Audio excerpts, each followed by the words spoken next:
Hello everyone and welcome back to why I recommend Warhammer 40K Boltgun.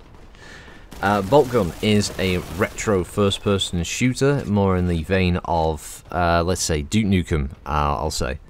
It is a kind of almost like a side spin-off game to Space Marine.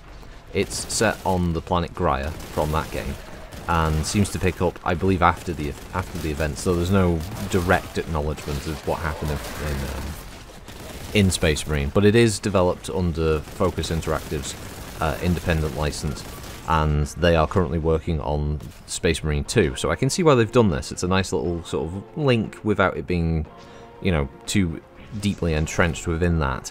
The game is a fast-paced, as I said, retro-style shooter where you play as a ultramarine who's been sent down to the planet of Graia with his battle brothers. Unfortunately, you're the only survivor, and there's only one thing to do, and that is purge the heretics.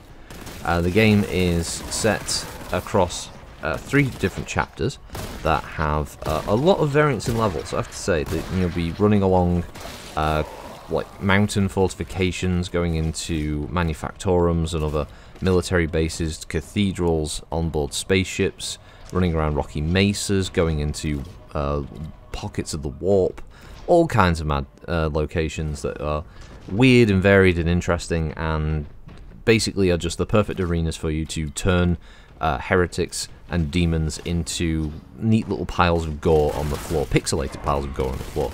Let's just say that. It is a lot of fun. It's if you're into your retro-style shooters of things playing like Doom and Quake and original Duke Nukem, amongst others like Hexen and stuff, you'll be right at home with this game. If you never played one of the older or the original big-name first-person shooters, but you're interested in the 40k setting, it could take a little getting used to for you, because the pace in these shooters is very rapid. It's basically what Doom 2016 and its sequel, Doom Eternal, tried to sort of evoke in a full 3D like environment, but this is using the old sprite-based enemies in a 3-dimensional space. So it's very punchy. It's rewarding when you get onto a sort of a kill streak of just sort of being able to move from target to target to target to target like that, and just basically jibbing everything around you with your weapons set, and being able to hop around the map. I mean, you move like no Space Marine has ever moved before, because you can sprint, jump sideways through the air, fire a bolter across a room, hit like an auto gun, a traitor, watch him explode into giblets on the floor, and then chainsword and nurgling and just turn it into like red goo. The game doesn't hold back on the gore, and it's great for it, from being able to literally charge into a target, hit them so hard they hit the wall and just turn into mist. It's incredibly stupid, but it's a lot of fun.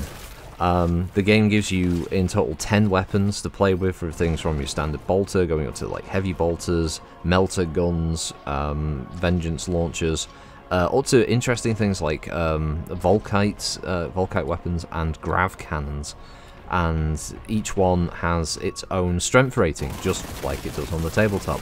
And you'll notice after a certain point that every enemy you encounter has their own toughness rating, and in a little bit of a kind of a fourth wall break in a way, using a weapon that has a higher strength than the enemy's toughness, you'll do more damage, that kind of thing. You know, it's a neat little touch. It wasn't necessary, but it was there. It's nice to see that kind of attention to detail. Shooting pink horrors, for instance, if you don't blow up the body, or just keep shooting the body to make it explode, it will spawn 2 blue horrors that will then run at you. And it's nice little touches like that. And the enemy types are quite varied. You've got Chaos Marines, Nurgle demons, and Tzeentch demons to encounter, alongside a couple of other enemies that I won't really talk about, but they're unexpected. Let's put it that way. So the basic flow of the gameplay is literally run around in the corridors, pick up ammo, pick up weapons, and then just hold down the trigger until everything stops moving. Some of the levels will have areas that basically become arenas where you have to purge the heretics, where the game will start spawning in more enemies, and usually these are large arenas that have multiple levels of verticality. and allow you to kind of quickly zip back and forth between rooms, or being able to get into an area where you can have a quick breather to reload, or be able to choose what direction you're going to go next before you hop back out again and engage the targets that are ready and waiting for your holy boulder rounds.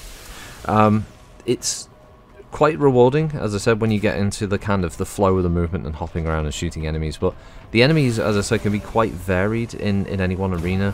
As you get into the later chapters, chapter 2 and chapter 3 of the game, you'll start to encounter a much more varied mix of the enemies that can require different weapons to be switched to handle them more quickly, from being attacked by a swarm of nurglings that might just require your bolter to quickly clear them up, to then having to quickly switch over to like the melter gun to deal with heavier targets like a chaos terminator, to then switching to the heavy bolter to just be able to clear some of the lighter enemies at range, while you're constantly on the move, picking up health, picking up contempt, which is armor of contempt, is the idea there, and just topping up those values the whole time that you're moving around, and hoping that you don't accidentally fall off the map, as levels do have a lot of pitfalls. Fortunately, outside of a couple of instances, falling off a map will just respawn you instantly in a different part of the map with a little less health and armor, which is a nice touch because it is very easy to fall off things in the game.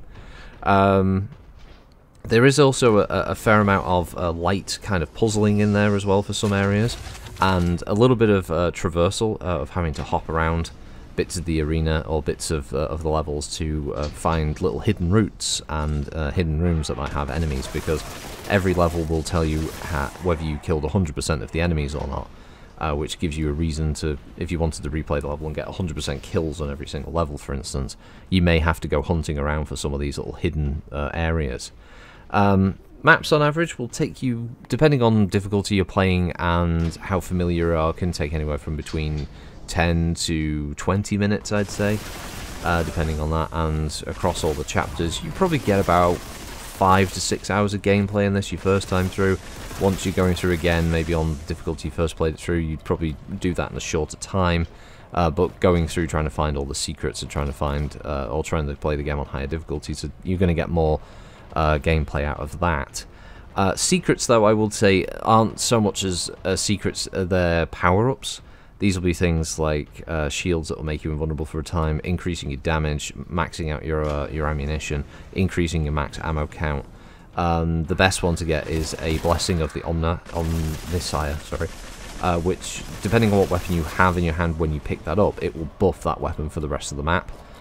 So your bolter will be more accurate and fire quicker, or the Vengeance pattern launcher will be more accurate and can fire across a greater range, or the Volkite gun will reload quicker and will do more damage, that kind of stuff. So you can also find things like different bolt ammunition clips, Kraken, Dragon Fire, and I believe it's Vengeance rounds, or Vengeance pattern rounds, which have different effects for different enemies. Unfortunately, you can't choose not to have those equipped when you pick up, say, an ammunition pack of Kraken rounds or Kraken bolts. You will have to use them until they run out, and then it just goes back to your standard bolter ammunition. So it does at least give you the way of being able to augment the basic starting gun for when you do have a tougher enemy like appear in front of you, like an aspiring champion or something. A couple of, I suppose I'd have a couple of minor gripes of it. When you complete a chapter, you'll have all of your weapons, and then when you start chapter 2, for instance, and chapter 3, you will have no weapons again outside of your bolter, which is a bit of a shame. You can spend a lot of time hunting around, grabbing all the weapons, and just to have them all taken off you, it kind of feels kind of cheap, especially when then you have to go back through the levels, through these new levels that you're playing, finding the weapons again. And I believe it's entirely possible to miss some weapons that may just be in a crate somewhere that you just didn't look at. They're not in open spaces that are obvious to you in later chapters. If you've missed a gun, you may not find it again until much later on in your run, and by that time, hey, you've on to the next chapter and you've lost all your guns again. So I didn't really like that. I would like it if I could continue the game with all the weapons I've grabbed up to the end of the game, rather than having to sort of go like weapon hunting all over. Some of the platforming stuff is a little bit finicky because it'll want you to be very precise with your jumps. And because of the speed of the game, you'll have a case where you'll jump and then you'll kind of slide a bit and you could fall off a ledge or an object. And that can mean either you fall off the map, you fall to your death, which, as I said, it can happen, which can cause a reload, or you just have to run around and hop up the things again. More often than not, it's not too much of a hassle, but it is still a bit of a pain. And does break flow of the game, especially when you're trying to get to a location that might have one of these power-ups that you might want. There's a couple of puzzles in the game that just really had no kind of guidance or any kind of hints of how you're supposed to do them. One particular one with a set of portals in doorways that you had to run through constantly that would take you around the map, and there was no indication of what it was that I did eventually that got me out of it, but you could be sat there for a while scratching your head. I'm sure someone will comment and say exactly what it was supposed to do, and that it may or may not have been obvious, but to be honest, I wasn't given any kind of hint or proper instruction. You do have a servo skull that's following you around, and it does say stuff in the corner of the screen, but it doesn't say on screen very long, and in the middle of running around gunning down enemies, you're not really reading that. So it would have been nice if it kind of maybe reiterated for you, or you had a button that kind of brought up what your current objective was that might give you a bit of a hint. So that kind of broke flow for quite a while, and yeah, I'd say that was probably my biggest gripe with it was the breaking of flow. Sometimes levels will also not really be 100% clear on where it is you're supposed to go next, where you can end up grabbing a key and being like, great, where do I use the key? And then you're just running around corridors that you've been around multiple times looking for that way that is like, oh, there's the door. Because it runs on the classic Doom thing of getting coloured keys, red, blue, or yellow, or red, purple, and yellow. And, you know, that's how you progress the game. That's how you get through into new areas. But, yeah, sometimes you can get a bit lost because the levels can actually be quite big and sometimes quite complex.